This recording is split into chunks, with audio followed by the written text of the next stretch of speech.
IPC के section 498 ए में यदि कोई पति या उसके घर वाले या पति के रिश्तेदार उसकी पत्नी पर किसी भी प्रकार की क्रूरता करते हैं तो उन्हें सेक्शन 498 ए के अंतर्गत 3 साल तक की जेल और जुर्माना दोनों से उसे दंडित किया जाता है। और ये कानून महिला पर पति या पति के रिश्तेदारों द्वारा क्रूरता करने की हालत में बचाने वाला कानून है। लेकिन जिस उद्देश्य से या जिस ऑब्जेक्टिव से इस धारा को बनाया गया था, ये अपने उस उद्देश्य से पूरी तरह से भटक चुका है। अब ना तो पत्नी पर फिजिकल क्रुएल्टी होती है और ना ही मेंटल क्रुएल्टी होती है, लेकिन फिर भी 90% केसेस में पत्नी 498 का गलत इस्तेमाल करती है।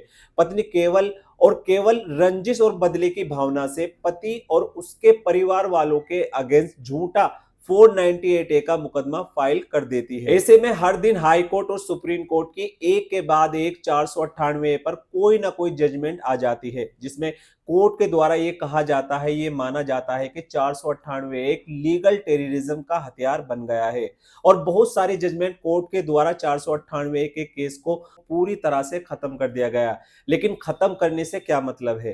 क्या इसका मतलब यह है कि क्या सुप्रीम कोर्ट ने 498 को पूरी तरह से खत्म कर दिया है, उस पर बैन लगा दिया है? क्या भविष्य में 498 के मुकदमे दायर ही नहीं होंगे?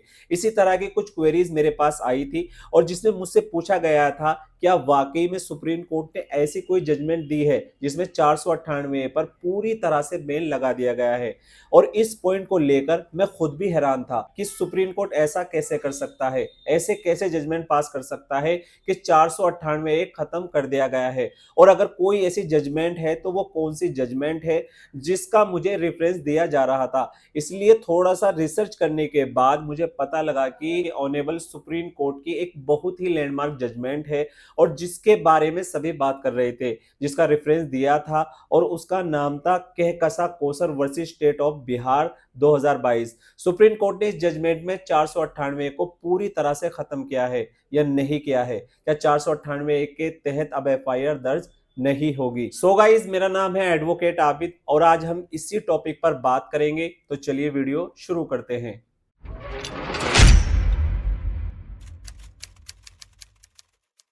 कहकसा Kausar versus state of Bihar, इस जजमेंट के साथ हमें सुप्रीम कोर्ट की एक दो जजमेंट को और पढ़ना पड़ेगा, तभी हम इस क्वेश्चन को सही तरह से आंसर कर पाएंगे कि क्या 498 पर बैन लग गया है। इसलिए हमारी पहली जजमेंट जो कि सन 2014 में आई थी, सुप्रीम कोर्ट की एक लैंडमार्क जजमेंट जिसका टाइटल था Arnesh Kumar versus state of Bihar. इस जजमेंट में ऑनरेबल सुप्रीम कोर्ट ने 498 में अरेस्ट को लेकर एक बहुत ही इंपॉर्टेंट और बहुत ही स्ट्रिक्ट डायरेक्शन जारी कर दी थी।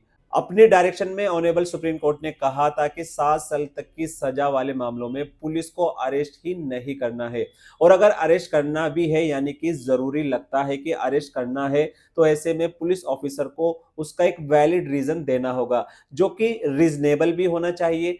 और अगर पुलिस द्वारा अरनेश कुमार की जजमेंट और अरेस्ट की रिगार्डिंग गाइडलाइन को फॉलो नहीं किया जाता तो वो कंटेम्प्ट ऑफ कोर्ट माना जाएगा। और इसी तरह की ऑनरेबल सुप्रीम कोर्ट की एक लैंडमार्क जजमेंट और भी आई थी जिसका टाइटल था Rajesh Sharma versus state of UP. ये सन 2018 की जजमेंट है और इस केस में ऑनरेबल सुप्रीम कोर्ट ने कुछ आंकड़े सामने रखे थे जिसमें यह दिखाया गया था कि 498 के केस 85% से लेकर 95% तक झूठे पाए जाते हैं, जिसमें किसी भी तरह की कोई कन्विक्शन नहीं होती है।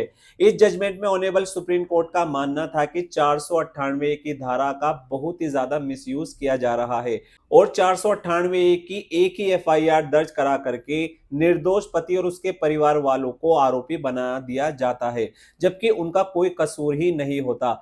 ऑनरेबल सुप्रीम कोर्ट ने राजेश शर्मा की इस जजमेंट में ये डायरेक्शन जारी कर दी थी कि अगर इस तरह के मामले आते हैं जहां पर लगता है कि पत्नी 498 का गलत इस्तेमाल कर रही है, मिसयूज कर रही है, तो एफआईआर ही दर्ज नहीं करनी चाहिए। यानी कि पत्नी की कंप्लेन पर पुलिस वालों को इमीडिएटली एफआईआर दर्ज नहीं करनी है। पहले अपनी तरफ से प्राइमरी इंक्वायरी करनी है, पति को बुलाया जाए, मैटर को समझा जाए, मैटर को शॉर्ट आउट करने की कोशिश की जाए और जो फालतू के मेंबर्स हैं जिनका नाम जबरदस्ती एफआईआर में लिखवाया जा रहा है, जिनका पति और पत्नी के रिलेशनशिप में कोई इंटरफेयर नहीं है, कोई लेना देना नहीं है, तो उनका नाम भी शुरू में ही निकाल दिया जाए। दोस्तों, इस जजमेंट से पति और उसके माता पिता को रिलीफ मिला, क्योंकि 498 की तुरंत एफआईआर पर रोक लग गई। तो अब बात करते हैं कहकशा के जजमेंट के बारे में, जो कि 2022 में आई थी। दोस्तों, इस केस में सुप्रीम कोर्ट ने ऑब्जर्व किया था कि किस तरह से पत्नी ने 498 का मिसयूज करके पति और उसके सभी फैमिली मेंबर का नाम 498 की एफआईआर में डाल दिया था, और ये सब केवल और केवल पति पक्ष पर प्रेशर बनाने के लिए किया गया था। पत्नी अपनी खुंदक, अपने पर्सनल रंजिश को निकालना चाहती थी, इसलिए ऑनेबल सुप्रीम कोर्ट इस बात को समझ चुका था, और ऑनेबल सुप्रीम कोर्ट ने इस केस में 498 की एफआईआर को क्वेश किया था। अब हम वापस आते हैं कि क्या ऑनेबल सुप्रीम कोर्ट ने 498 को पूरी तरह से खत्म कर दिया है? क्या 498 के तहत एफआईआर दर्ज नहीं होगी? तो ऐसा बिल्कुल भी नहीं है कि 498 को खत्म हो चुका है या 498 पर बैन लगा दिया गया है। हाँ, इतना हम जरूर कह सकते हैं कि सुप्रीम कोर्ट की या हाई कोर्ट की जो भी जजमेंट पति के पक्ष में आती है, जिसमें कि 498 को क्वेश किया जाता है या जिसमें पति पक्ष को निकाल दिया जाता है, उससे 498 और भी कमजोर होता जा रहा है, क्योंकि पत्नियों के द्वारा 498 का गलत इस्तेमाल किया जा रहा है, मिसयूज किया जा रहा है। तो ऐसे में honourable supreme court, high court और लोअर कोर्ट भी 498 के मामलों को उतना सीरियसली नहीं लेती है। सो गाइस, अब तो आप समझ गए होंगे कि धारा 498A का आज की डेट में पत्नियों द्वारा किस तरह गलत इस्तेमाल किया जा रहा है, और उस पर ऑनेबल सुप्रीम कोर्ट ने क्या कहा है। और अगर अब भी आपके मन में कोई क्वेश्चन है तो आप कमेंट बॉक्स में कमेंट करके हमसे पूछ सकते हैं। उम्मीद करता हूं आज की वीडियो आपको पसंद आई होगी, इसलिए इस वीडियो को लोगों तक जरूर शेयर करें जो कि इस तरह के मामलों में फंसे हुए हैं, ताकि उनकी इस वीडियो से कुछ हेल्प हो सके। और वीडियो को लाइक और शेयर जरूर करें।